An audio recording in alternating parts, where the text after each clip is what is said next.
E aí, pessoal, como vão? Vamos fazer a correção das nossas atividades da semana 1, né? Do nosso PET 4. Começamos a falar agora sobre a biologia, terminamos a parte de química e física. E nessa semana a gente revisou um pouco sobre a questão da célula, das organelas, um assunto que a gente já tinha estudado ano passado, porque nós precisamos lembrar disso e do DNA para os estudos nossos de genética que vão vir agora nesse PET 4. Então vamos lá para número 1. Perguntou o que são células, definiu o que é célula. A gente pode falar que a célula é a unidade fundamental do ser vivo. Todo ser vivo é formado por célula.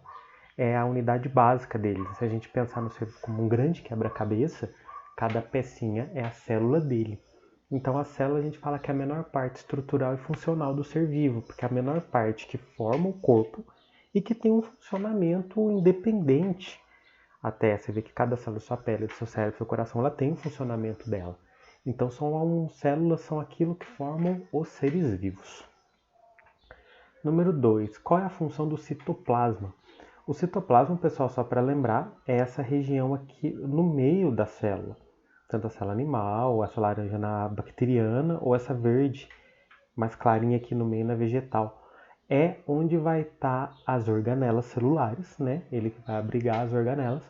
E também no citoplasma, onde vai acontecer a maioria das reações químicas dentro da célula.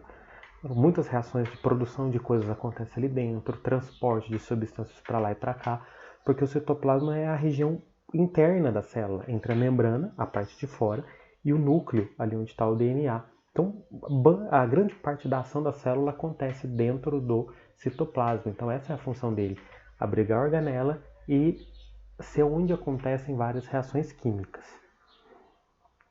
Número 3. O quadro a seguir compara 3 diferentes tipos celulares, A, B e C, quanto à presença e a ausência de determinadas estruturas. Então você tinha algumas organelas celulares aqui e os 3 tipos, mostrando quais organelas cada célula possuía. Na letra A, identifica a célula bacteriana e justificar. A célula bacteriana é a célula A, porque ela aqui nessa tabela mostra que ela tem membrana e ribossomo apenas.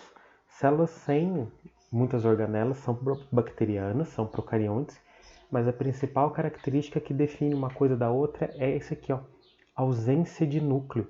A célula bacteriana ela não tem núcleo, repara aqui no desenho. O DNA dela, esse fio azul, está disperso no citoplasma. Ela não tem um núcleo bonitinho. Então é a principal característica de uma célula bacteriana, a ausência do núcleo. Por causa disso, então, ela não apresenta núcleo e só tem ribossomo, ela não tem outras organelas. Letra B. Identifique as células animal e vegetal. Justifique sua resposta. A célula animal, pessoal, é a célula C e a célula vegetal é a célula B. Por quê? A célula animal ela não possui cloroplasto e não possui vacúolo, enquanto a célula B tem isso tudo. Porque essa que é a diferença. O vacúolo, o cloroplasto, além da parede celular, é coisa que só plantas têm, só células vegetais têm. O vacúolo, lembrando aqui no meio, que serve de depósito para a célula guardar o que ela produz. O cloroplasto, onde a célula vai fazer a fotossíntese, são coisas exclusivas de planta, animal não tem. Por isso, então, que a célula B, que vai ter esse vacúolo e vai ter o cloroplasto, é a célula vegetal. E a célula C vai ser a célula animal, justamente porque não tem essas estruturas. Tirando isso, as duas possuem as mesmas coisas lá dentro, as mesmas organelas. Número 4. A organela celular responsável por metabolizar, usar o açúcar do nosso corpo e transformá-lo em energia é quem? Ou seja, qual a organela onde acontece a produção de energia? O ribossomo? Não. O ribossomo ele faz proteína. O núcleo também não, ele vai coordenar as atividades da célula. Retículo endoplasmático ele pode produzir proteína, se é o rugoso, ou lipídio, se é o liso, então não é. É o caso da mitocôndria, resposta certa, porque é ela sim que a glicose vai chegar ali, se mistura com o oxigênio e acontecem vários processos ali da respiração celular, onde acontece a produção de energia. E a última, a membrana plasmática, além de manter os componentes internos de uma célula, aquilo que está lá dentro, auxilia na entrada e saída de substâncias. Lembra que eu falei no outro vídeo da semana passada? é como se fosse um porteiro. Ela controla quem entra e quem sai da célula. Ela tem aquela permeabilidade seletiva. Ele escolhe o que entra e o que sai. Por permitir essa passagem, dizemos que a membrana plasmática é semipermeável, a letra B, porque não é totalmente permeável, ou seja, não passa tudo, e também não é impenetrável, nem impermeável, barra tudo.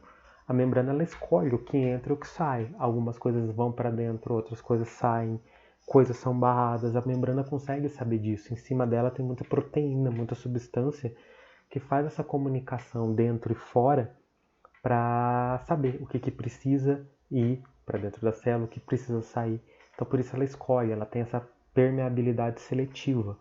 Por isso ela é semi-permeável. Um pouco de coisa passa e um pouco de coisa não.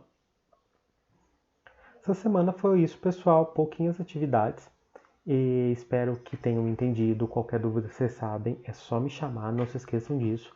As atividades da semana 2 já estão lá no grupo. Não deixem de fazer. Não demorem para não sobrecarregar demais. E qualquer coisa é só me falar. Até mais.